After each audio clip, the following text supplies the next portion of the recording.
제가 봉독해 드리겠습니다.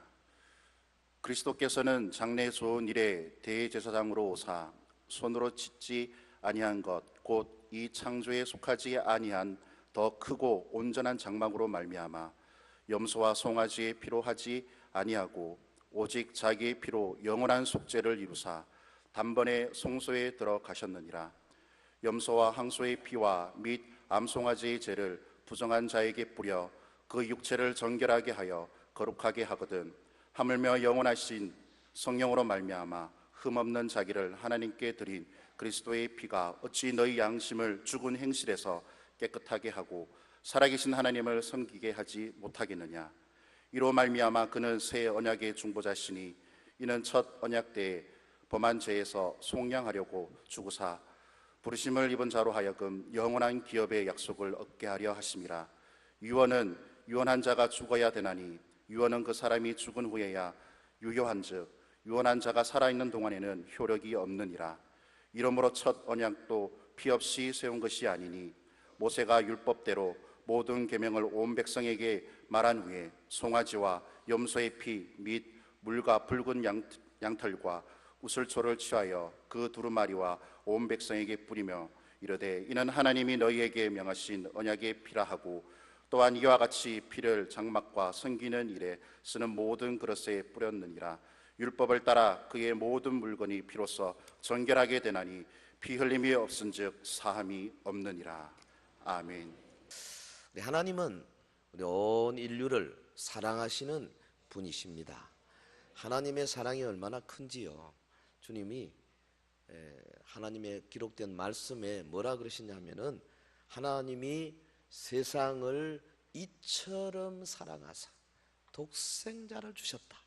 자기의 아들을 아낌없이 주신 분이 하나님이십니다. 왜 그러셨느냐? 인류가 범죄해서 도저히 그냥 버려두면 살 수가 없었어요. 구원의 길이 없었습니다. 그 결과는 멸망밖에 없었어요. 그래서 인류를 구원하시기 위하여 자기의 아들 독생자 예수 그리스도를 육신을 입혀 이 땅에 보내셨어요. 그가 오시는 길을 마련하시기 위해서 일찍이 하나님이 창조 이후에 에덴 동산에서 범죄한 아담과 하와 그리고 그들의 후예들을 구원하시기 위해서 수천 년 동안 준비하시고 마침내 때가 참에 여인의 몸에서 아들을 잉태케 하심으로 이 위대한 구원을 이루신 겁니다. 그러면 그 수천 년 기간 동안에 하나님은 뭐 하셨느냐? 인간들과 더불어 언약을 맺으셨어요. 너희가 이렇게 지켜라. 내가 이렇게 하겠다. 그래서 이것을 네가 잘하면 내가 반드시 너에게 놀라운 미래를 약속해 주마. 너의 이름을 크게 높여주고 너의 땅에 기업을 허락하고 너의 영원한 나라를 내가 책임져 주겠다. 하나님의 언약을 맺으시고 그 다음에 인간들이 하나님의 언약을 어떻게 지키느냐에 따라서 주님이 놀랍게 이렇게 축복 주시고 여기까지 인도해 오신 거예요. 하나님의 언약. 근데 이 하나님께서 인류와 관계하고 섭리하시고 구원하시는 모든 행위의 근거가 언약에 있어요. 그래서 일단은 하나님의 언약 안에 우리가 들어와야 돼요. 하나님과 계약을 맺어야 된다 그 말이죠. 그런데 하나님의 언약은 사람들이 맺는 이 계약과는 좀 다릅니다. 계약은 계약금 걸고 약속을 하고 중도금 내고 뭐 이렇게 지키고 그 중간에 아이고 나 못하겠습니다 하면 계약금 떼이면 그만이에요. 그러나 하나님과의 맺은 언약은 피로 맺어진 결합입니다. 언약, 영어로 카버넌트라고 그러죠. 카버넌트. 언약은 피로 맺어진 결합이다. Bound in blood. 피로 맺어진 결합이다. 그래서 이 언약을 한편에서 어기면 피를 뿌려야 돼요. 죽어야 된다 그 말이죠. 이것이 성경의 언약입니다. 죄에 빠진 인류를 구원하시기 위해서 하나님이 언약을 맺으시고 백성들을 끌고 나가시는데 이것이 바로 피 흘림의 역사와 밀접하게 연결이 되어 있어요. 언약의 역사가 장구한 것처럼 이 피 흘림도 계속해서 일어나 왔던 겁니다. 여러분, 이스라엘 백성들이 소 잡고 양 잡고 제사 드릴 때에 피를 뿌렸어요. 번제단에다가 피를 뿌리고, 그래서 그 각을 뜬 이 소와 양들을 불에 태워서 하나님 앞에 올리지 않습니까? 지금은 그런 피 흘리는 제사를 하지 않습니다만은, 예수님 오시기 전까지 그 수천 수만의 짐승들의 피가 뭘 의미하느냐? 장차 오실 예수 그리스도, 그분이 갈보리 십자가 위에서 달려서 피 흘릴 것을 예표하는 것이기 때문에, 우리 하나님은 구약에 보면 이 피에 대해서 관심이 굉장히 많았어요. 이 피 속에 하나님의 진한 사랑이 있습니다. 이 피 속에 하나님의 넓은 용서가 있습니다. 이 피 속에 하나님의 은혜와 자비가 충만합니다. 이 피 속에 우리에게 영원한 생명을 주시는 주님의 역사가 넘치고 있는 줄 믿습니다. 기독교와 다른 종교와의 차이점이 바로 여기에 있습니다. 여러분, 우리가 아는 대로 다른 종교에도 좋은 거 많지 않습니까? 잘 짜인 교리가 있습니다. 다른 종교에도 희생적인 봉사가 있어요. 다른 종교에도 때로는 숭고해 보이기까지 하는 헌신도 있습니다. 여러분, 많은 종교인들이 삶의 변화를 경험하고 인생의 가치를 깨닫고 인류를 위해서 훌륭한 업적을 남기기도 합니다. 그렇습니다. 그러나 여러분, 그들에게는 피가 없어요. 다른 종교에는 하나님의 용서와 사랑을 담아내는 피 흘림이 없는 거예요. 그렇기 때문에 생명이 없는 겁니다. 이 땅에서 우리 사람들이 볼 때는, 혹은 조선일보, 동아일보, 혹은 언론이 볼 때는 좀 괜찮다, 참 멋지다, 그렇게 평가할 수 있지만은, 그러나 이 피 흘림이 없을 때에 내세가 없습니다. 천국이 없습니다. 영원한 미래가 없는 거예요. 이 기독교와 다른 종교의 차이점이에요. 여러분, 내가 예수 믿는다고 하면서요, 내 마음에 피가 없으면 내가 드리는 모든 신앙의 행위가 무익한 것입니다. 피 없이 드리는 기도, 피 없이 부르는 찬송, 피 없이 올리는 헌금이나 봉사가 주님과 관계없는 것이 될 뻔했습니다. 하나님의 말씀인 성경책 보면은 그러므로 온통 피 흘림의 이야기예요. 여러분, 하나님의 백성들이 만든 제단 위에 뿌려진 수많은 짐승의 피들, 거기에 관련된 기록들이 성경 어느 한두 장에서 발견하는 그런 작은 사건들, 그것을 설교자가 과대 포장해가지고 굉장히 강조하는 그런 것이 아니에요. 창세기 초도부터 시작해서 계시록 마지막 장까지 매장마다 피 흘림의 역사가 끊임없이 일어나고 있어요. 왜 그러냐? 왜 이것이 그렇게 중요하냐? 하나님은 피 흘림에 아주 지대한 관심을 갖고 계신다고 말이죠.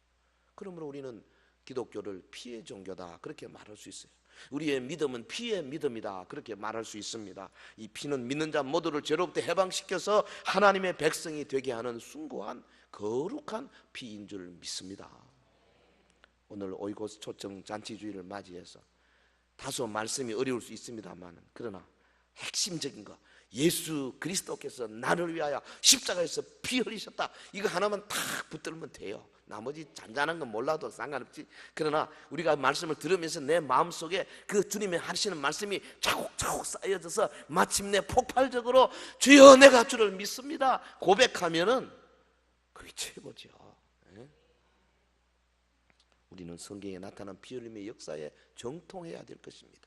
그리고 이 피가 구속의 피고 구원의 피인 것을 확신해야 될 것입니다. 이 피의 능력을 소유하는 이 시간이 되기를 주의 이름으로 축원합니다. 자, 첫 번째, 보혈의 역사성. 보혈이 얼마나 긴 역사를 가지고 있는가.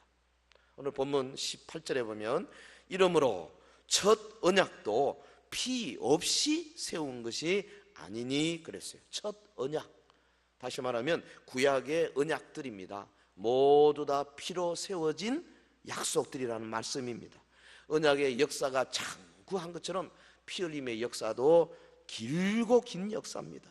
하나님께서는 자신의 피를 보여주시기 위해서 구약의 전 역사를 통하여 한치의 착오도 없이 착착 진행해 오셨습니다. 태초에 천지를 창조하셨습니다. 하나님께서 에덴의 동산을 창설하셨습니다. 아담과 하와를 만드셨습니다. 그들에게 가장 좋은 환경을 부여했습니다. 마음껏 먹고 마음껏 다스리라. 그런데 인간 마음속에 욕심이 있었어요. 하나님과 같이 되려고 했습니다. 주님이 금하신 금령을 어겼습니다. 선악을 알게 한 나무의 실과를 다 먹었습니다. 하나님 앞에 범죄하자 하나님으로부터 멀어졌습니다. 여러분, 하나님으로부터 멀어진 아담과 하와를 주님께서 먼저 뭐 하셨습니까? 찾아오시고 그들을 위하여 짐승을 잡아서 껍질을 벗겨서 가죽 옷을 입히셨습니다.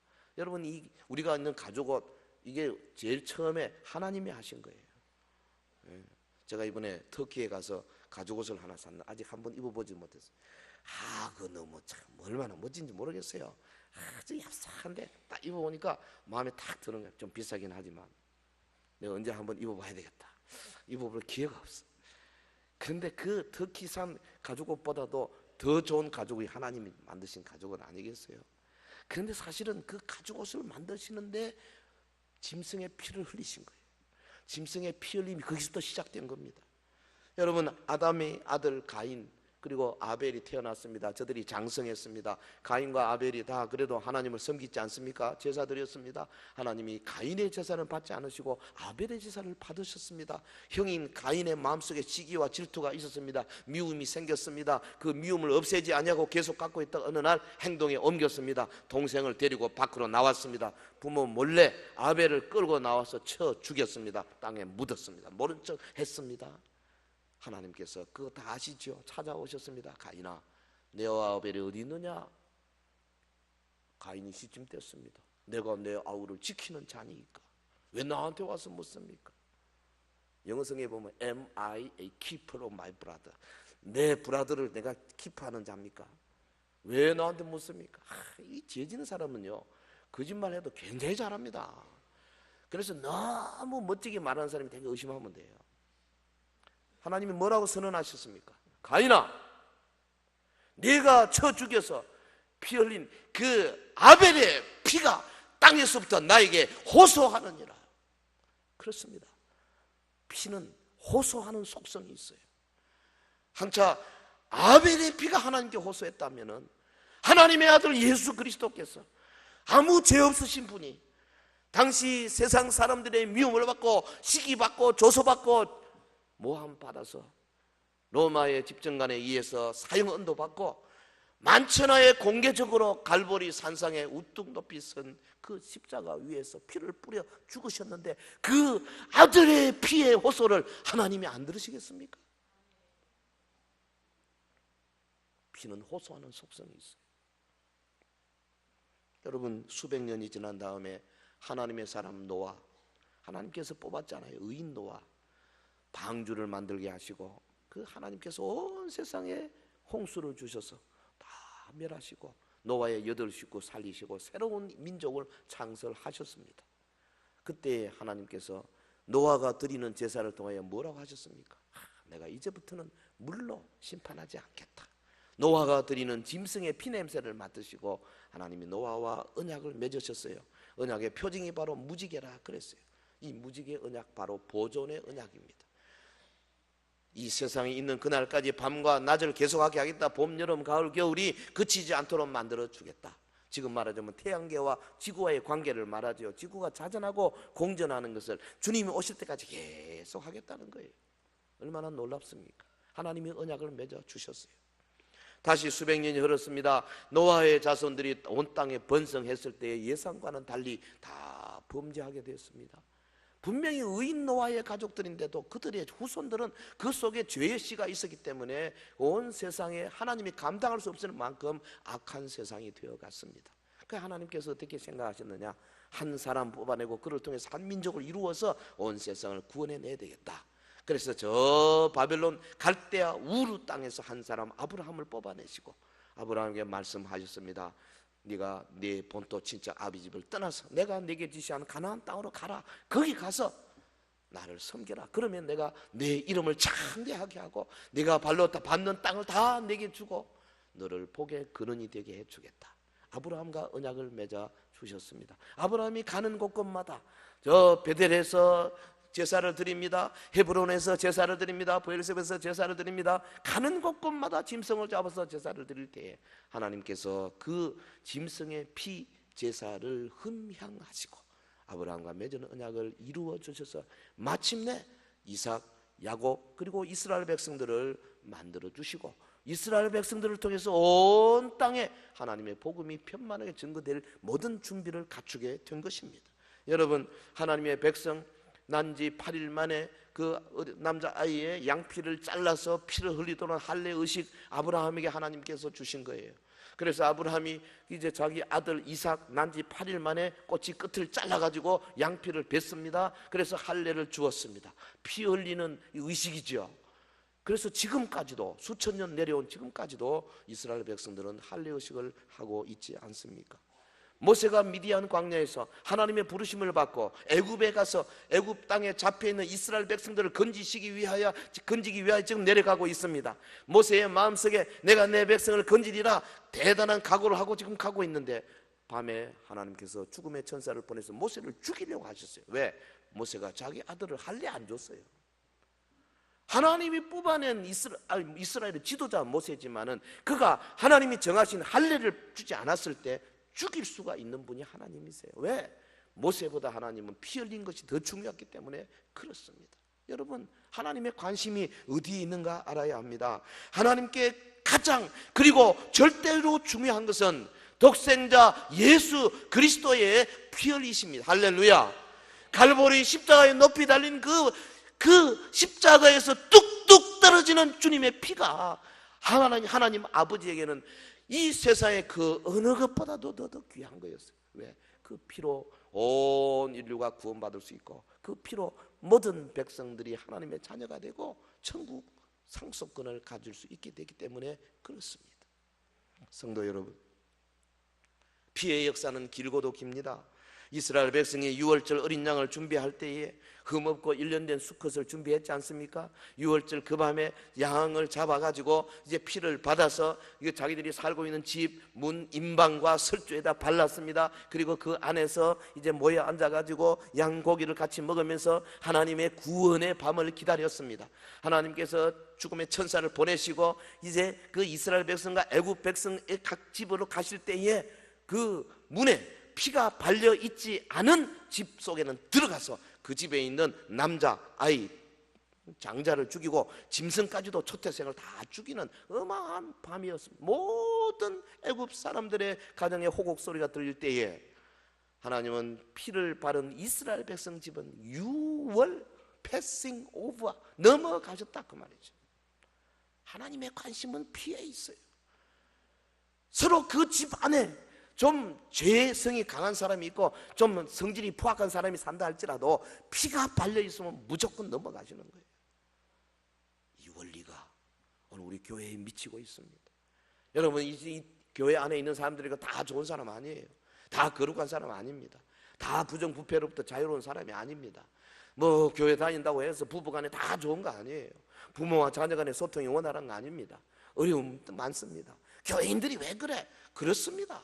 그러나 중요한 것은 우리의 집 문 임방과 설주에 그리스도의 보혈이 발려져 있느냐 아니냐, 이게 중요한 거예요. 할렐루야.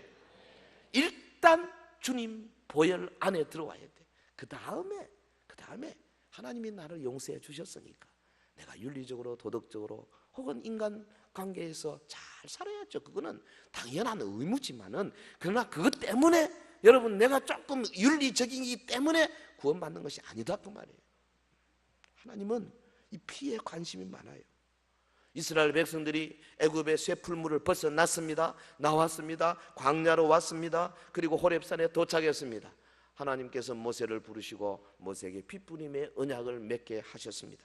오늘 본문 19절에 보면 모세가 율법대로 모든 계명을 온 백성에게 말한 후에 송아지와 염소의 피 및 물과 붉은 양털과 우솔초를 취하여 그 두루마리와 온 백성에 뿌리며 이르되 이는 하나님이 너희에게 명하신 언약의 피라 하고. 그래서 이스라엘 백성들이 그 광야에다가 성막을 세우고 그리고 아침 저녁으로 번제를 드리면서 양 잡고 소 잡고 하면서 하나님 앞에 제사를 드리고 그리고 속죄제, 속건제, 화목제 다 피 뿌리는 제사를 끊임없이 드렸던 거예요. 여러분, 이스라엘의 광야 생활 40년을 마치고 요단강을 건너고 여리고성 앞에 도착했을 때에 어떤 사건이 있었습니까? 여리고성이 엄청난 성이었습니다. 두꺼운 성이었습니다. 거기에 아낙 자손들이 살고 있었습니다. 거기에 무서운 철병들도 있었습니다. 그런데 이스라엘 백성들이 여리고성을 점령하기 전에 먼저 뭐부터 했습니까? 하나님이 여호수아에게 명령했습니다. 너희가 광야에서 광야 생활하면서 할례를 안 받았지 않느냐? 너 가나안 땅에 들어왔으니까 이제는 여호와의 백성이 되려면 할례 받아야 된다. 피 뿌리며 의식이 있어야 된다. 그래서 여리고성 바로 앞에서 전부 남자들이 포경 수술한 거예요. 돌칼로 그냥. 그래가지고 일주일씩 들어누워 있었습니다. 끙끙 앓고 있었습니다.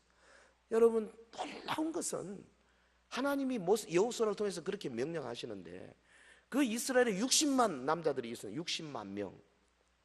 한 명도 그 명령에 대해서 반항하지 않았다는 거예요. 아니, 여호수아님, 말이 됩니까?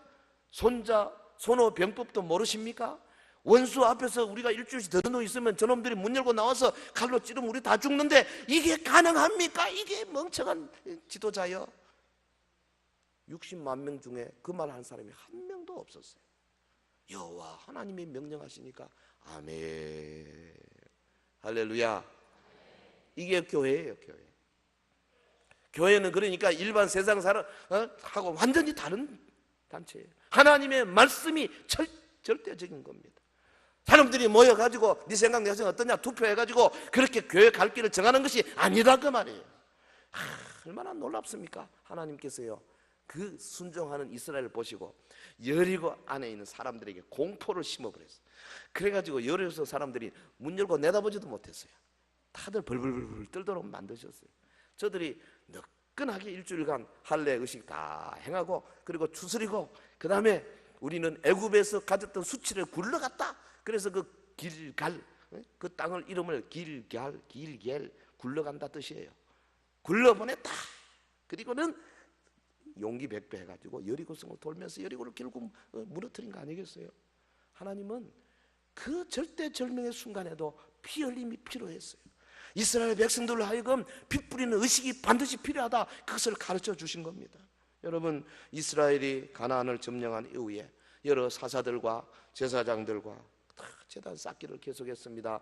날마다 아침 저녁으로 소 잡고 양 잡고 피를 뿌려서 번제단에 네 뿔에다가 발랐습니다. 그리고 하나님 앞에 제사를 드렸습니다.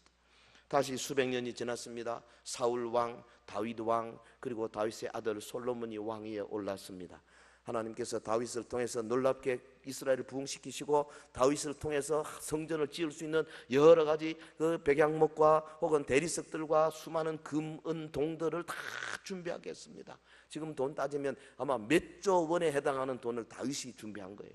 그리고 솔로몬이 그 아버지 다윗을 이어받아서 이제 아름다운 솔로몬 성전을 건축했습니다. 아름들이 레바논의 백향목으로 그리고 대리석으로 멋지게 그리고 그 기둥들마다 전부 금으로 입혔습니다. 휘황찬란 역사 이래로 전무후무한 아름다운 건물을 건축했습니다. 그리고 솔로몬이 마지막 이제 중공식 때 건축이 완성되었습니다. 하나님 앞에 드리는 이 봉헌식 때에 뭐 했느냐? 우리 같으면요 필라델피아 필하모니 부르고 뭐 그다음에 폰 카라연 부르고 막 이래가지고 음악하고 뭐 그다음에 미술하고 이렇게 할 거거든요. 솔로몬 그런 거 안 했어요. 솔로몬은 딴 거 안 했습니다. 소 잡고 양 잡았습니다. 성전을 다 건축해 놓고 여러분 얼마나 많은 소와 양을 잡은지 아십니까? 소를 2만 2천 마리, 양을 12만 마리. 어떤 사람은 그렇게 말해요. 이거는 백성들의 고열을 짜낸 거다. 어떻게 소를 2만 2천 마리나 잡아가지고 그 어마어마한 그걸 어떻게 다 그 돈이 났으며 생각해 보십시오. 대리석과 백향목으로 아름답게 지어진 금빛 찬란한 성전을 생피 냄새가 코를 찌르고 짐승의 울음소리가 그치지 않는 아수라장의 그 장소로 만들면서까지 피의 강물을 이루게 하신 까닭이 어디에 있느냐고요. 도대체 주님의 심장 속에는 뭐가 있습니까? 왜 그것을 솔로몬에게 요구했습니까? 이 모든 피들은 하나님의 독생자 예수 그리스도의 피를 보여주기 위해서 이스라엘 백성들에게 피가 중요하다. 장차 내가 보낼 내 아들의 피가 너희 모든 인류의 죄를 구한다. 이것을 확실하게 보여주기 위해서, 학습 효과를 주기 위해서 아주 강조 또 강조 또 강조하는 방법이에요. 수천 년 동안에 짐승의 피를 잡고 선지자들의 피를 뿌리게 하고 하나님의 종들의 피를 뿌리게 하고, 그래서 마침내 예수 그리스도 이 땅에 오셔서 피를 뿌리게 한 사건과 연결시키고 있지 않습니까? 모세가 이스라엘 백성에게 뿌린 언약의 피는 그로부터 1500년 이후에 육신을 입고 오신 예수 그리스도께서 갈보리 십자가에서 흘리신 그 보혈을 통하여 완성되게 된 것입니다. 그래서 우리 주님께서 제자들과 함께 십자가 고난을 바로 앞두고 치유의 만찬을 하시면서 누가복음 22장 20절에 그렇게 말씀하셨어요. 저녁 먹은 후에 잔도 그와 같이 하여 이르시되 이 잔은 내 피로 세우는 새 언약이니 곧 너희를 위하여 붓는 것이라. 예수 그리스도의 보배로운 피, 갈보리 십자가 위에서 흘리신 그 보혈, 양손에 큰 대못을 박히시고 머리에는 가시 면류관 쓰시고, 그리고 양발은 포개져서 20cm 이상의 무지막지한 그 대못에 박히시고, 가시에서 흘러나오는 그 피들, 양손 처진 그 손목에 찢어지면서 거기서 막 선지피가 흘러내려오고, 양팔에서 쏟아지는 그 피들, 피냄새를 맡고 그 있던 온갖 그 작은 동물들이 막 몰려왔을 것입니다. 주님 그 피를 흘리시면서 아침 9시부터 오후 3시까지 6시간 동안의 고통으로 부르짖으시면서 인류의 죄값을 위하여 친히 지옥의 고통을 경험하시는 바로 그 사건을 두고, 일찍이 아담으로부터 시작해서 그리고 노아와 아브라함과 그리고 모세와 이스라엘 백성들, 많은 사사들과 제사장들과 선지자들을 통하여, 그리고 저 마침내 스가랴, 말라기 선지자 이르기까지 수많은 주의 종들을 피 흘리게 하시고, 그리고 그 피의 실체로서 때가 되매 육신을 입고 여자의 몸에 태어나시고 33살의 짧은 생애 동안에 최선을 다하여 아버지 하나님의 뜻을 이루신 바로 그분, 우리 예수님은 자신의 보배로운 피를 흘려 죽으심으로 인류의 죄값을 모두 다 치루시고 우리를 사셔서 하나님께 드리신 줄 믿습니다. 주님은 자신을 희생하심으로 새 언약의 중보가 되셨고 우리와 하나님과의 관계를 회복시켜 주신 거예요. 사랑하는 성도 여러분, 이 피의 역사가 여러분의 심장을 뜨겁게 하는, 여러분의 심장을 끓게 하는 메시지가 되기를 주의 이름으로 축원합니다. 독생자 언약의 피를 흘리게 하기 위하여 그토록 수천 년 동안 참고 또 참고 참아오신 우리 하나님 아버지의 사랑에 다시 한번 감동하는 우리 온 성도들 되시기를 주의 이름으로 축원합니다. 피의 역사성, 그리고 두 번째, 이 피는 구속성이 있어요. 예수님의 보혈은 구속의 피입니다. 예수님의 보혈은 구원의 피다 그 말이에요. 오늘 본문 12절에 보면 염소와 송아지의 피로 하지 아니하고 오직 자기의 피로 영원한 속죄를 이루사 단번에 성소에 들어가셨느니라. 여러분, 성전에서 제사의 일을 하는 아론계 제사장들 1년에 한 차례 7월 10일 유대의 날 달력으로 7월 10일에 이제 지성소에 들어가는데 한 손에는 염소의 피, 한 손에는 송아지의 피를 가지고 들어갔어요. 그리고 이 송아지의 피는 제사장 자신을 위한 거고 염소 피는 이스라엘을 위한 것이라 그랬어요. 그리고 그 피의 제사는 해마다 반복되어야 했습니다. 왜? 그 피가 온전하지 못하기 때문에. 그러나 오늘 본문에 보면 예수님은 짐승의 피 대신에 자기의 피를 하나님 앞에 드리셨다 그랬어요. 그리고 그 피의 제사는 단 한 번으로 끝난다 그랬습니다. 다시는 피 흘릴 필요가 없다 그랬습니다. 왜냐하면 그리스도의 피가 완전했기 때문에 그렇습니다. 주님은 영원한 대제사장이실 뿐 아니라 우리를 위한 속죄 양도 되신다는 거예요. 여기 속죄라는 말은 구원이라는 뜻이고 속량이라는 뜻이고 구속, 리뎀션이라는 뜻입니다. 단번에 성소에 들어가셨다는 것은 오직 단 한 번만 성소에 들어가셨다는 의미입니다. 더 이상 들어갈 필요가 없는 거죠. 주님의 제사는 한 번으로 족합니다. 영원한 제사가 되었어요. 그래서 이제 신약의 우리 교회는 더 이상 짐승을 잡지 않습니다. 더 이상 피를 뿌리지 않습니다. 더 이상 과거에 이스라엘 백성이 했던 할례를 하지 않습니다. 왜? 예수님이 우리를 위해서 피를 다 흘리셨기 때문에. 그래서 우리는 할례 대신에 세례를 줍니다. 우리는 유월절 어린 양 잡아서 피를 뿌리는 것 대신에 주님이 명하신 대로 포도주를 통하여서 주님의 죽으심을 기념하고 주의 부활을 또한 믿음으로 고백하는 행위를 한다, 그 말이죠. 여러분, 이 주님께서 오늘 본절을 통해서 말씀하지 않습니까? 자신의 피로 영원한 구속의 대업을 성취하셨다. 주님의 보혈은 인류의 죄값을 치르신 이 구속의 피다. 예수님은 자신의 피값으로 우리를 사서 영원히 하나님의 드리셨고, 따라서 믿는 우리는 영원히 하나님의 소유가 된 줄 믿습니다. 할렐루야. 사랑하는 성도 여러분, 우리는 예수님의 보혈로 인하여서 죄의 저주로부터 해방이 됐어요. 우리는 주님의 구속의 피에 힘입어서 마귀의 정죄로부터 해방되었습니다. 주님의 보혈은 믿는 모든 자에게 무한정으로 미치는 능력과 축복의 원천이 됩니다. 오늘 본문 11절에 그리스도께서는 장래 좋은 일에 대제사장으로 오사 손으로 짓지 아니한 것 곧 이 창조에 속하지 아니한 더 크고 온전한 장막으로 말미암아 염소와 송아지의 피로 하지 아니하고 오직 자기의 피로 영원한 속죄를 이루사 단번에 성소에 들어가셨느니라. 단번에 성소에 들어가셨다. 다시는 짐승의 피가 필요 없다. 그러므로 우리가 예배할 때 다시는 짐승 잡지 않습니다. 여기에다가 짐승 잡는 번제단을 만들지가 않습니다.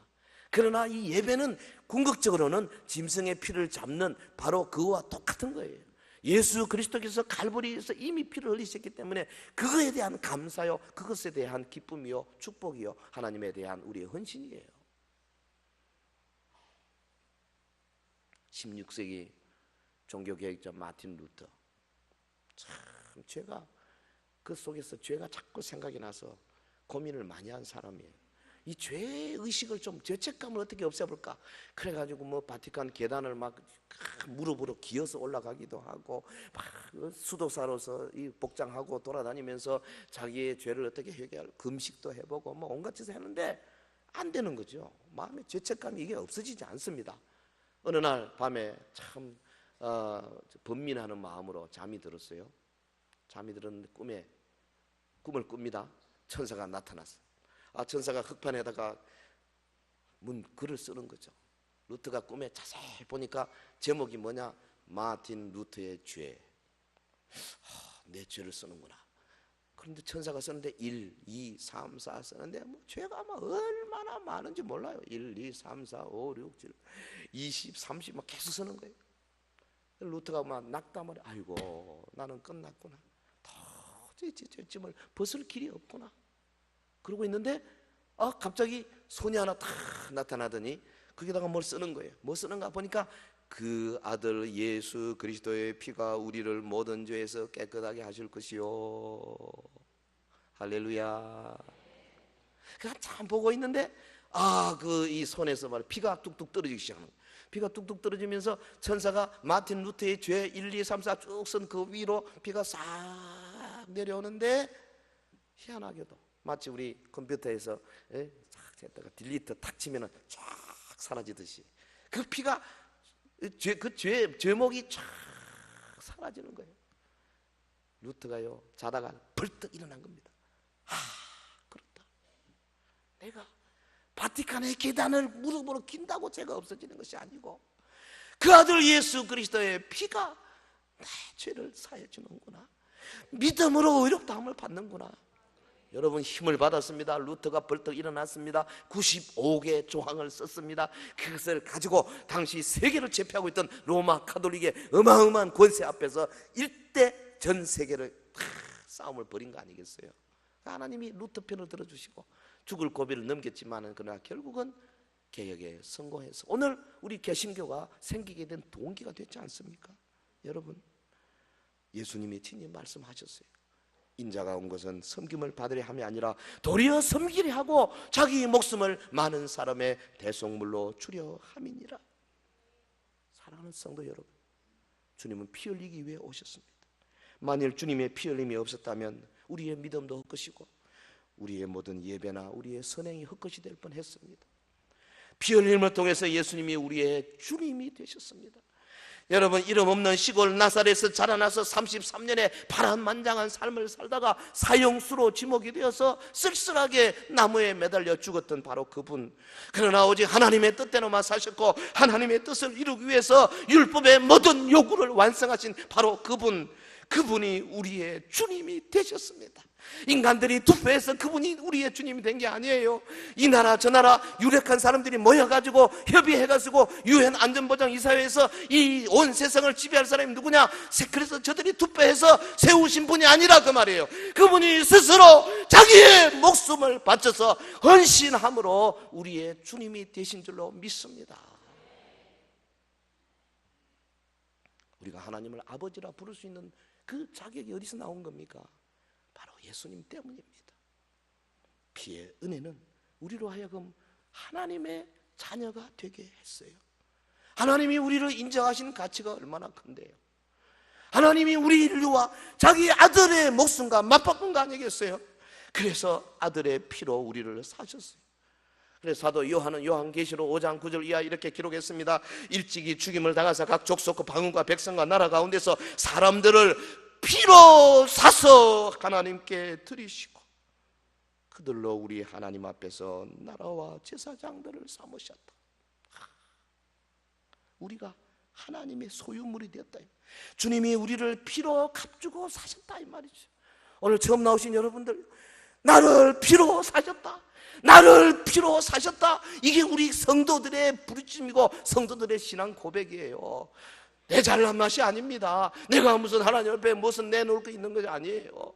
예수 그리스도 그분이 아직 우리가 죄인 되었을 때, 아직 우리가 예수님을 찾기도 전에 여전히 죄악 세상에 있을 때 예수님 그분이 오시고 우리를 위하여 홀로 아무도 봐주지 아니하고 아무도 동의해주지 아니하는 쓸쓸하고 외로운 그 길을 혼자 가셨습니다. 공공연하게 죽음의 길로 내려가셨습니다. 십자가에 달리셨습니다. 깜깜한 시간, 낮 12시부터 오후 3시까지 온 천지에 깜깜해졌을 때 그 어두움 속에서 주님이 외치셨습니다. 엘리 엘리 라마 사박다니, 나의 하나님 나의 하나님 어찌하여 나를 버리셨나이까. 여러분, 그 밑에 있던 많은 사람들, 특별히 3년 동안 같이 다녔던 제자들 다 도망쳤습니다. 뭐 예수님 위해서 죽음에서 살았던 나사로도 그게 없었습니다. 눈뜬 장님 바디메오도 그게 보이지 않았습니다. 한편 손 많은 사람, 12알이 혈루증을 줄 앓는 사람, 혹은 야이로의 딸 살려줬는데 주님에 의해서 사랑받고 치유받은 사람도 한 명도 보이지 않았습니다. 다 도망쳤습니다. 오직 갈릴리에서 따라온 여자들 몇 명만 울고 있을 뿐이었습니다. 외로운 길이었습니다. 사람들이 자기를 향해서 손가락질했습니다. 네가 그리스도냐, 한번 내려와봐라, 그러면 우리가 믿겠다 그랬습니다. 여러분, 아무도 주의 편이 없었습니다. 그런데 하나님마저도 얼굴을 돌리셨습니다. 깜깜해졌습니다. 나의 하나님 나의 하나님 어찌하여 나를 버리셨나이까. 예수님은 평생 한 번도 하나님을 하나님이라고 부르지 않냐고 아버지라 부르다가 십자가상에 딱 그 순간만 하나님이라고 불렀습니다. 왜? 아버지가 아니었어요. 그때는 고개를 돌리셨어요. 떠나버리셨어요. 왜? 예수님의 두 어깨에 온 인류, 아담으로부터 마지막 사람까지, 오늘 여기 앉은 여러분의 죄까지 다 뒤집어 씌워가지고 예수님을 죄인으로 만들어버리기 때문에 그렇습니다. 주님은 우리의 죄짐을 지고 그리고 외로이 홀로 묵묵히 틀 깎는 자 앞에서 양처럼 죽음의 길로 내몰리셨습니다. 그래서 그가 우리의 주님이 되셨어요. 그의 피값으로 우리를 사서 아버지께 드리셨습니다. 그래서 우리는 은혜 받으면 뭐라고 부릅니까? 나를 피로 값주고 사셨다. 나를 피로 사셨다. 그래서 은혜 받은 사람들은요, 사람이 단순해져요. 찬송가도 아주 단순한 찬송가 좋아해요. 그래서 날마다 주님을 찬송하고 그 맛으로 주 앞에 예배 드리고, 그리고 나가서 전도하고, 그리고 봉사하고, 그리고 자기 돈 내가지고 막 하나님이라고 또 기뻐하고 즐거워하고, 그거예요. 할렐루야. 세상 사람들은 이런 사람들을 보고요, 좀 웃긴다 그래요. 좀 우습다 그래요. 뭐 좀 약간 동기 아니냐 그렇습니다. 나를 사랑하시고 나를 위하여 자기 몸을 버리시니까 아들을 믿는 믿음인데, 그것이 세상 사람 눈에 돈 것처럼 안 보이는 게 이상하죠. 사랑하는 성도 여러분, 그리고 오늘 처음으로 이 자리에 오신 여러분, 우리 그리스도인은요 하나님의 피를 본 자들입니다. 단순히 33살 젊은이의 피가 아니라 하나님의 영원한 피를 봤던 사람입니다. 영원 전부터 영원 후까지 우리 하나님의 영원의 세계에서 딱 한 번 이 시간이 있는 역사의 무대에 딱 한 번 하나님께서 자신의 피를 보여준 그 사건, 이 갈보리의 사건, 우리가 그것을 만나버린 거 아니겠어요? 성령께서 우리가 그 피를 받아 마시도록 만들어 주신 것입니다. 그래서 이 보혈이 우리를 하나님과 화목되게 합니다. 이 보혈이 우리의 과거, 현재, 미래의 모든 죄를 깨끗하게 도말시키는 놀라운 역사가 있어요. 이 보혈로 인하여 우리의 이 죄로 인해서 생긴 오염들, 더러운 습관들, 깨끗하지 못한 우리의 마음의 양심들이 깨끗해지게 되어 있어요. 이 보혈이 우리에게 흐를 때 하나님께서 우리를 보시고 너는 의롭다 불러주시는 겁니다.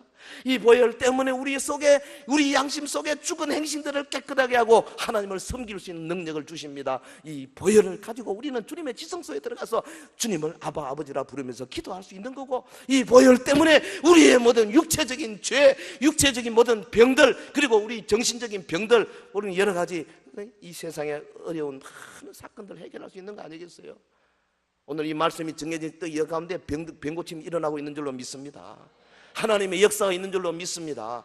여러분 마음속에 답답한 것들, 혹은 이루지 못한 것들, 남을 미워하는 마음들, 막 상처받은 마음들, 뭐 요즘 내적 치유라는 단어를 많이 쓰지만은요, 사실 그리스도의 보혈이 적용되기만 하면은 내적 치유는 저절로 일어나는 거예요.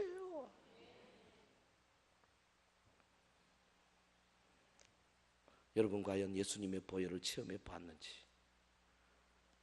이 위대한 보혈의 능력이 내 삶에 나타나고 있는지 우리 먼저 믿는 성도들이 이제 주변에 있는 분들에게 보여줘야 돼요.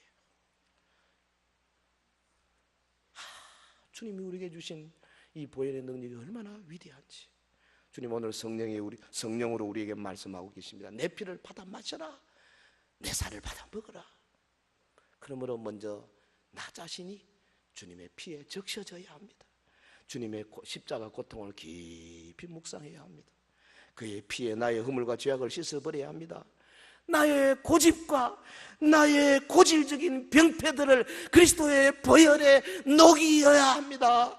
내 유들유들한 가슴 속에 그리스도의 보혈이 창검처럼 찔러 들어와서 깨지고 부서지고 파열되어야 한다고 말이죠. 그래서 내가 바뀌어야 돼요. 내가 바뀌어야 돼요.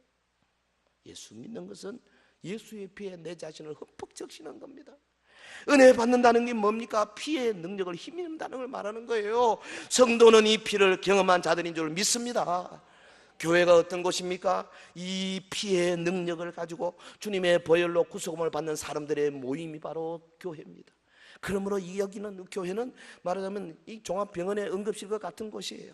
세상에서 상처받고 세상에서 위로받지 못하고 세상에서 왕따당하고 세상에서 어려움을 당한 사람들이 와서 마치 응급실에 물려온 중증 환자처럼, 중증 외상 환자들처럼 막 코에다 꽂고 발 올리고 뭐 정신없어요. 수혈해야 됩니다.